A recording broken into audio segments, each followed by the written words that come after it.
America में राष्ट्रपति चुनाव में अब लगभग 100 दिन ही शेष बचे हैं। इस बीच डोनाल्ड ट्रंप पर हुए जानलेवा हमले ने पूरे चुनाव कैंपेन को नया मुद्दा और नई दिशा दे दी है। ट्रंप की रिपब्लिकन पार्टी ने बाइडेन प्रशासन पर सुरक्षा के मोर्चे पर फेल होने का आरोप लगाया है। साथ ही बाइडेन के चुनाव कैंपेन में उकसावे वाली भाषा का आरोप लगाते हुए इसे ट्रंप पर हुए हमले से जोड़ दिया है। अमेरिका में राजनीतिक हिंसा का इतिहास क्या रहा है, कौन कौन से नेता हिंसा का निशाना बने हैं और ट्रंप पर हुए हमले का इस चुनाव पर क्या और किस तरह का असर हो सकता है, देखिए हमारी ये खास पेशकश अमेरिका में चुनाव चरम पर तनाव। डोनाल्ड ट्रंप का दुश्मन कौन?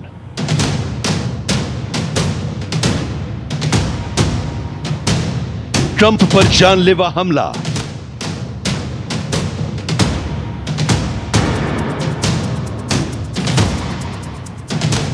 रैली के दौरान गोलियों की बौछार।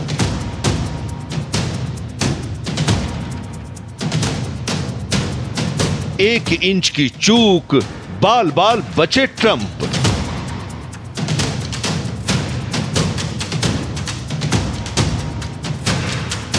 कान को चीरती निकली गोली।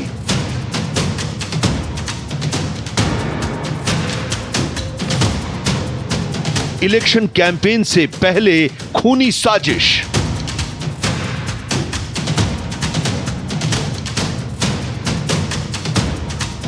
ट्रंप पर गोली चलाने वाला हुआ ढेर।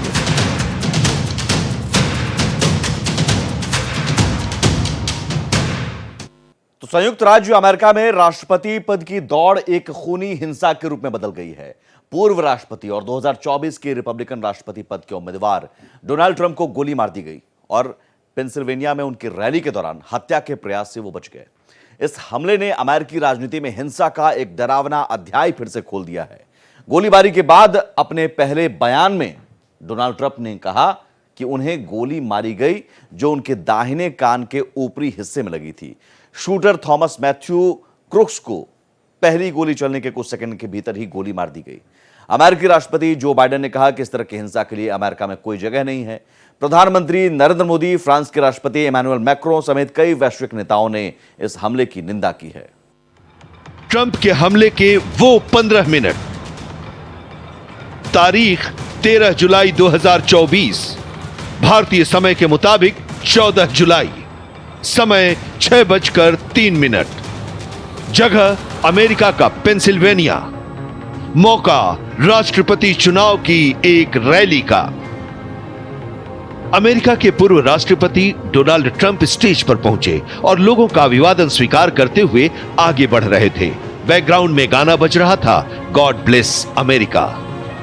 ट्रंप व्हाइट शर्ट और ब्लू सूट जैकेट के साथ मागा यानी मेक अमेरिका ग्रेट अगेन लिखी टोपी पहनी थी, जो उन्हें सूरज की तेज रोशनी से बचा रही थी। समय 6:05।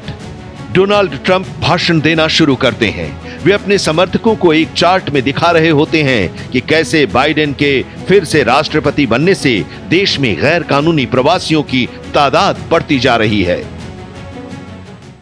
समय 6:12। तभी हमलावर की तरफ से पहला शॉट फायर किया जाता है। ट्रंप पोडियम को पकड़कर खड़े थे।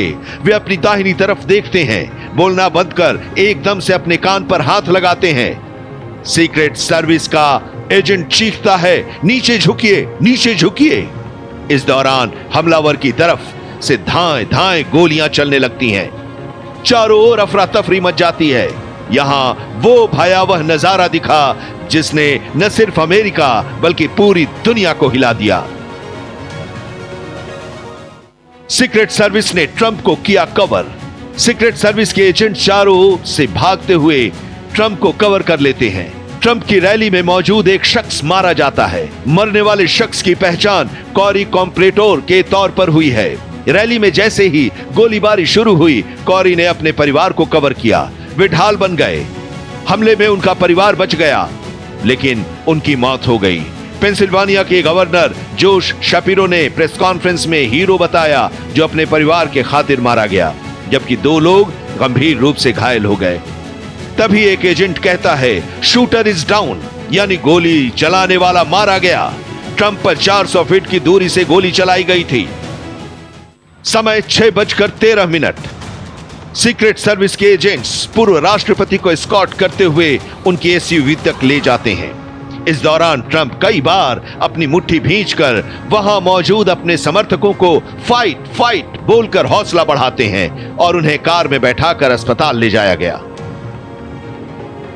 जहाँ तक हम मोटिव की बात करते हैं, जब ये अटेम्प्ट हुआ था तो basically I think he was shot down and उस एसिनेशन अटेम्प्ट में एक bystander was also killed and with 2 people I think they were injured also. And the motive जो था बेसिकली जो young man who was trying to assassinate the former president Donald J Trump को, it is still a very you can say closed mystery. And even अभी तक FBI भी उसको उसके cell phones और उसका जितना भी सोशल साइट्स है डिजिटल एविडेंस कलेक्ट करने की कोशिश कर रही है, लेकिन अभी तक उनको कोई इस तरह का सुराग मिला नहीं है जहां तक हम बात कर रहे हैं। हमले के बाद ट्रंप का हुआ सीटी स्कैन। अमेरिकी मीडिया हाउस के मुताबिक हमले के बाद पूर्व राष्ट्रपति डोनाल्ड ट्रंप का सीटी स्कैन कराया गया था। उन्हें कान पर चोट लगी थी। उस दौरान उनके चुनाव प्रचार अभियान दल के प्रवक्ता ने कहा कि पूर्व राष्ट्रपति ठीक हैं। ट्रंप की जुबानी हमले की कहानी। कुछ देर के बाद ट्रंप ने अपने social media platform truth social पर इस हमले को लेकर पहली प्रतिक्रिया दी। यकीन नहीं होता कि हमारे देश में ऐसी घटना हो सकती है। हमलावर मारा गया है, लेकिन हम उसके बारे में कुछ नहीं जानते। मेरे दाहिने कान के ऊपरी हिस्से में गोली लगी, सनसनाहट महसूस हुई और गोलियों की आवाज सुनकर मैं तुरंत समझ गया था कि कुछ गलत हुआ है। फिर तुरंत मुझे महसूस हुआ कि गोली मेरी त्वचा को छूकर निकली है। काफी खून निकल गया था। तब मुझे एहसास हुआ कि क्या कुछ हो रहा है। ईश्वर अमेरिका की रक्षा करे। ट्रंप की पत्नी मेलानिया का बयान। डोनाल्ड ट्रंप की पत्नी मेलानिया ट्रंप ने इस घटना को लेकर बयान जारी किया है। उन्होंने कहा कि जब मेरे पति डोनाल्ड को गोली लगी तो मुझे एहसास हुआ कि मेरी और मेरे बेटे बैरन की जिंदगी एक बड़े बदलाव के कगार पर है। एक राक्षस ने मेरे पति को अमानवीय राजनीतिक मशीन के रूप में देखा। उसने डोनाल्ड का जुनून, उनकी हंसी, रचनात्मकता, संगीत का प्यार और प्रेरणा को खत्म करने का प्रयास किया। हमें नहीं भूलना चाहिए कि अलग विचारधाराओं, नीतियों और राजनीतिक गेम से ऊपर प्रेम है। हम सभी एक ऐसी दुनिया चाहते हैं जहां सबका सम्मान हो, परिवार सबसे पहले आता हो और प्रेम सबसे ऊपर हो। अब बदलाव की हवा चलने वाली है। ट्रंप की बेटी इवांका का भावुक बयान। ट्रंप पर हमले के बाद उनकी बेटी इवांका ने भी बयान दिया है। उन्होंने अपनी मां को याद कर कहा, 2 साल पहले मां का इसी दिन 14 जुलाई को निधन हुआ था। मुझे लगता है पापा पर हुए जानलेवा हमले के दौरान मां उन्हें देख रही थीं। दरअसल इवांका ट्रंप डोनाल्ड ट्रंप की पहली पत्नी इवाना ट्रंप की बेटी हैं। इवाना ट्रंप का निधन 14 जुलाई 2022 को 73 साल की उम्र में हुआ था। हमले के बाद ट्रंप का संदेश, हम डरेंगे नहीं। हमले के बाद पूर्व राष्ट्रपति डोनाल्ड ट्रंप ने पूरे देश के लिए एक मैसेज दिया है। उन्होंने अपने social media platform truth social पर लिखा है कि वे सिर्फ भगवान ही थे जिन्होंने आज वो होने से बचाया जिसके बारे में हमने कभी सोचा तक नहीं था। पर हम डरेंगे नहीं, बल्कि अपनी आस्था में और मजबूती से यकीन करेंगे। मैं अपने देश से प्यार करता हूं। ट्रंप भले ही इस हमले में सुरक्षित बच गए, लेकिन FBI ने इस हमले को कत्ल की कोशिश के रूप में ही घोषित किया है। अब सवाल यहां उठ रहा है, क्या इस हमले से नवंबर में होने वाले राष्ट्रपति चुनाव का रुख बदल जाएगा? क्या बाइडेन के मुकाबले ट्रंप के समर्थन में तेजी से बढ़ोतरी होगी? क्या अमेरिका में ट्रंप के पक्ष में नई लहर चल पड़ेगी? वैसे भी अब तक के चुनाव प्रचार में ट्रंप अपने प्रतिद्वंदी जो बाइडेन से आगे दिख रहे थे। आखिर इस हमले की तस्वीर से अमेरिकी जनमानस और वोटर्स के मन पर क्या असर हो सकता है? हत्या के प्रयास की जांच तेज। संघीय जांच एजेंसी FBI ने हमलावर की पहचान बेथेल पार्क के रहने वाले थॉमस मैथ्यू क्रुक्स के रूप में की है। वो रिपब्लिकन के रूप में वोट करने के लिए पंजीकृत था। घटना की जांच हत्या के प्रयास मामले के तौर पर की जा रही है। यह हमला मिलवाकी में रिपब्लिकन नेशनल कन्वेंशन से 2 दिन पहले हुई। बहुत ही अनफॉर्चुनेट इंसिडेंट है, ट्रैजिक है, होना नहीं चाहिए, शॉकिंग है, वो सब चीज़ें हैं। और उसके अलावा कोई शब्द नहीं है। और डेफिनेटली यस, ये एक सिक्योरिटी लैब्स है, सिक्योरिटी एजेंसीज का जो सीक्रेट सर्विस है उन पे आएगा लांछन की जो भी हुआ नहीं होना चाहिए था, जो भी कारण हो ये चीज़ होनी नहीं चाहिए थी, जीरो टॉलरेंस होनी चाहिए इन चीज़ों के लिए, राइट, सिक्योरिटी के हिसाब से। तो ये सिक्योरिटी का लैब से उस पर इंक्वायरी होगी। बट इसके इन सब चीज़ों के अलावा ये जो अटैक है, इस इंसिडेंट का अमेरिकन पॉलिटिक्स पे फ़र्क पड़ेगा और ख़ास करके ट्रंप को एक तो सिंपैथी मिलेगी, अपने फॉलोअर से तो मिलेगी, मिडिल के भी जो लोग हैं, इंडिपेंडेंट स्विंग, भाई ऐसा इंसिडेंट होता है हर एक के दिमाग में थोड़ी सिंपैथी, सॉफ्ट कॉर्नर आ जाता है, तो ट्रंप को वो फायदा मिलेगा। स्पोर्ट्स क्लब का मेंबर था हमलावर। एफबीआई के मुताबिक ट्रंप का हमलावर थॉमस मैथ्यू क्रुक्स पेंसिल्वानिया के एक स्पोर्ट्स क्लब का मेंबर था, जहां 200 यार्ड की राइफल शूटिंग की रेंज भी है।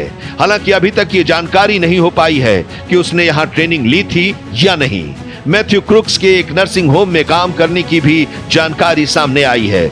उसका घर बटलर से 40 किलोमीटर दूर बेथल पार्क बताया जा रहा है और वो क्रुक्स रिपब्लिकन पार्टी से जुड़ा था।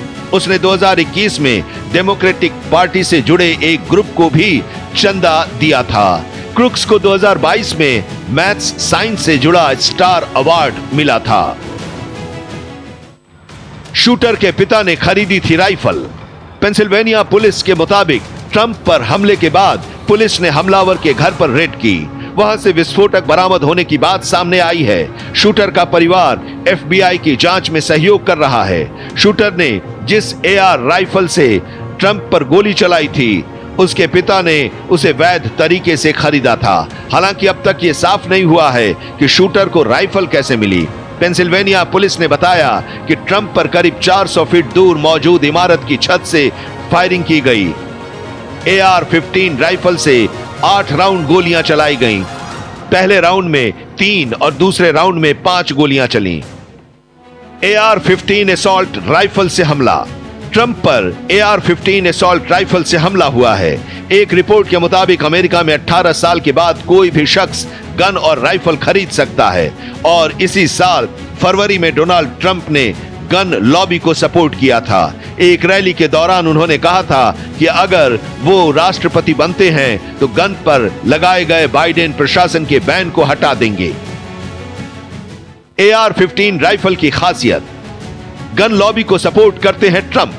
डिजाइन 1957, लंबाई 886 मिलीमीटर, फायरिंग रेंज 550 मीटर, वजन 3.4 किलो, मैन्युफैक्चरिंग आर्मालाइट।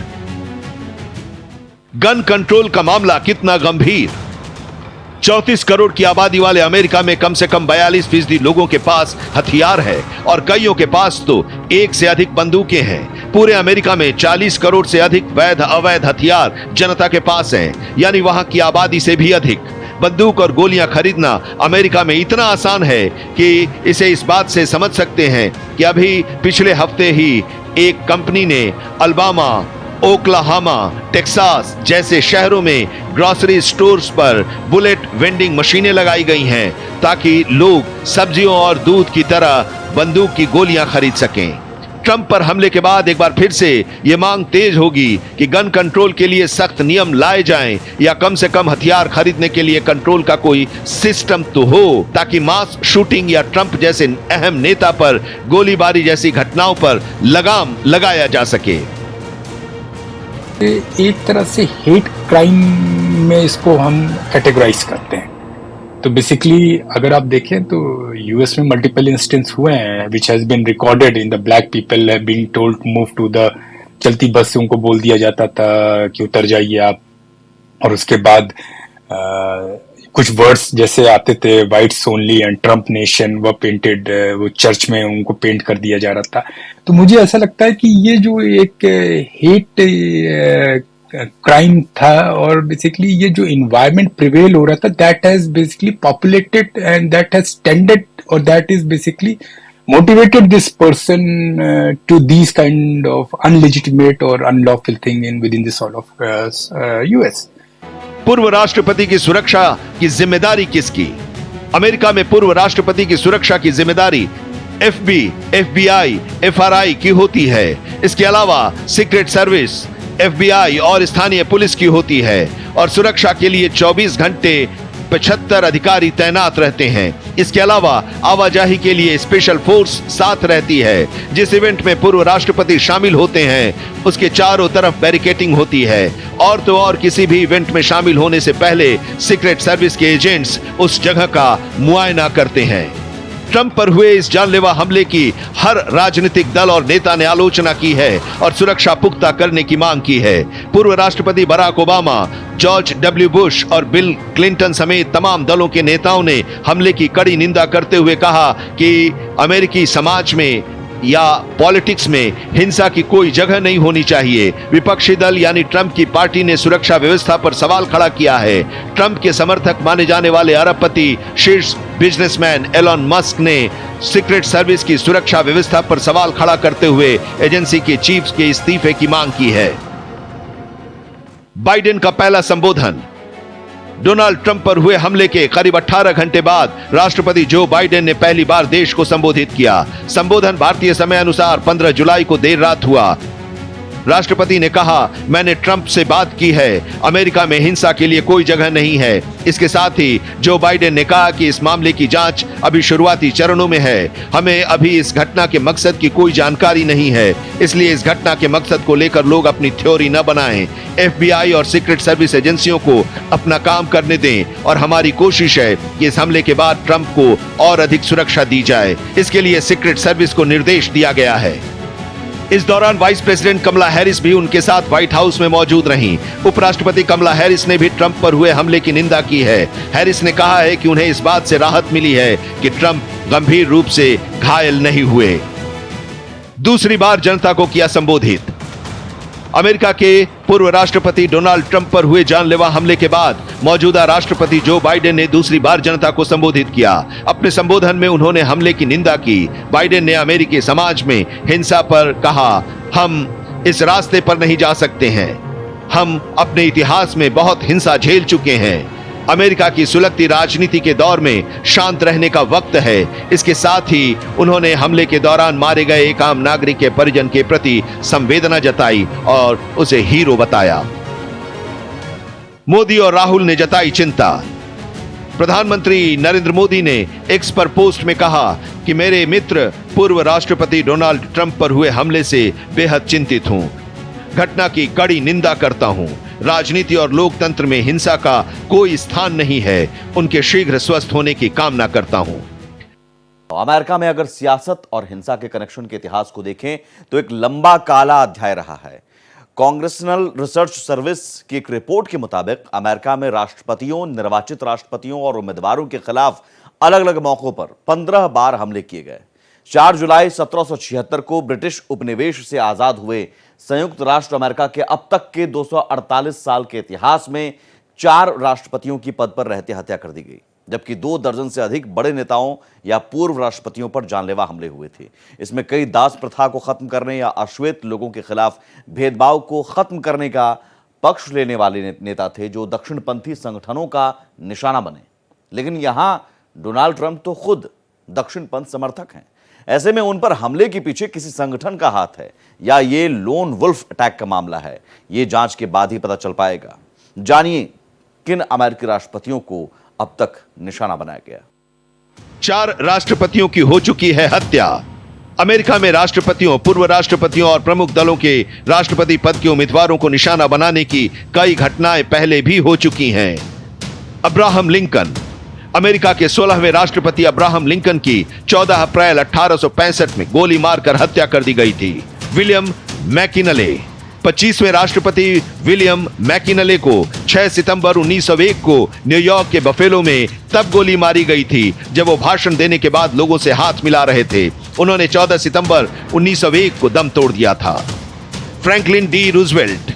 32वें राष्ट्रपति रूजवेल्ट ने मियामी में एक खुली कार से भाषण दिया ही था कि तभी गोलियां चलने की आवाज सुनाई दी। फरवरी 1933 में हुई इस घटना में रूजवेल्ट घायल नहीं हुए, लेकिन शिकागो के मेयर एंटन करमार्क की मौत हो गई थी। John F Kennedy. 35वें राष्ट्रपति जॉन एफ कैनेडी नवंबर 1963 में जब प्रथम महिला जैकलिन कैनेडी के साथ डलास गए तो एक बंदूकधारी ने घात लगाकर उन पर हमला कर दिया था। कैनेडी को अस्पताल ले जाया गया, लेकिन उनकी मौत हो गई। गेराल्ड फोर्ड, 38वें राष्ट्रपति गेराल्ड फोर्ड पर 1975 में कुछ ही हफ्तों के भीतर 2 जानलेवा हमले किए गए थे।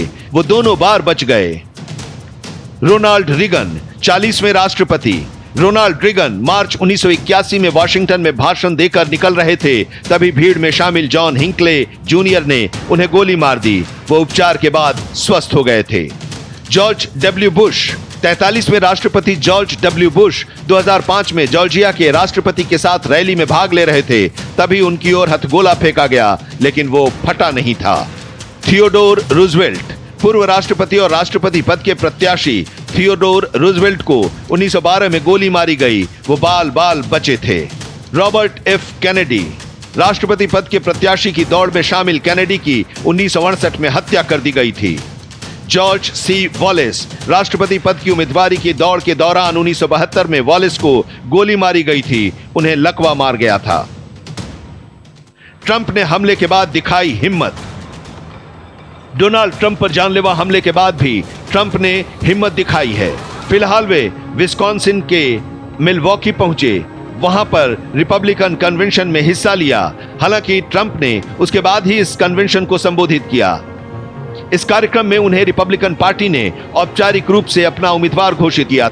Republican political strategic James Davis ने ट्रंप पर होने वाले हमले के बाद बताया है कि कार्यक्रम के आसपास कड़ी सुरक्षा है। इसका मतलब है कि कन्वेंशन वेन्यू में प्रवेश करना और बाहर निकलना बहुत ही मुश्किल होगा। दरअसल इस हमले के बाद ट्रंप की स्थिति और मजबूत हो गई है। अमेरिकी नागरिकों का झुकाव ट्रंप की तरफ देखने को मिल सकता है।